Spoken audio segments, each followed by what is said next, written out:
বাংলাদেশ পুরো এশিয়া মহাদেশের সেরা দল বনে যেতে পারে। জাপান, কোরিয়ার মতো বিশ্বমানের দলকেও রাখবে চোখ রাঙানোর মতো ক্ষমতা।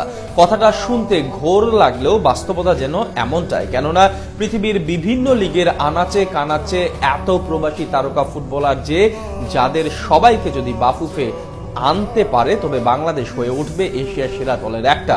স্বপ্নের ফিফা বিশ্বকাপ খেলাও যেন খুব বেশি কঠিন নয় বাংলাদেশের জন্য। প্রবাসী ফুটবলারদের নিয়ে সেই বিশ্বমানের দলটা কেমন হতে পারে তা নিয়ে বিস্তারিত থাকছে রিপোর্ট।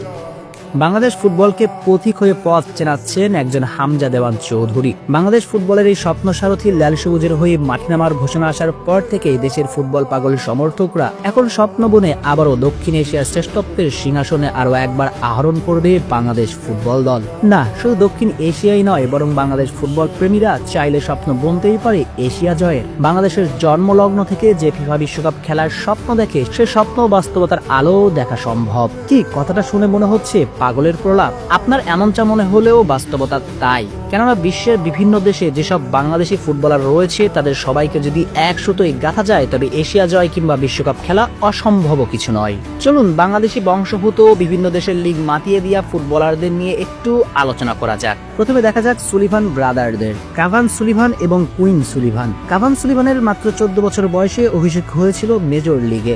বর্তমান যে লিগটিতে খেলেন স্বয়ং ফুটবল জাদুকর লিওনেল মেসি। শুধু তাই নয়, ফিল ফোডিয়ার হয়ে মেসির ইন্টার মায়ামির বিপক্ষে ম্যাচও খেলেছেন এই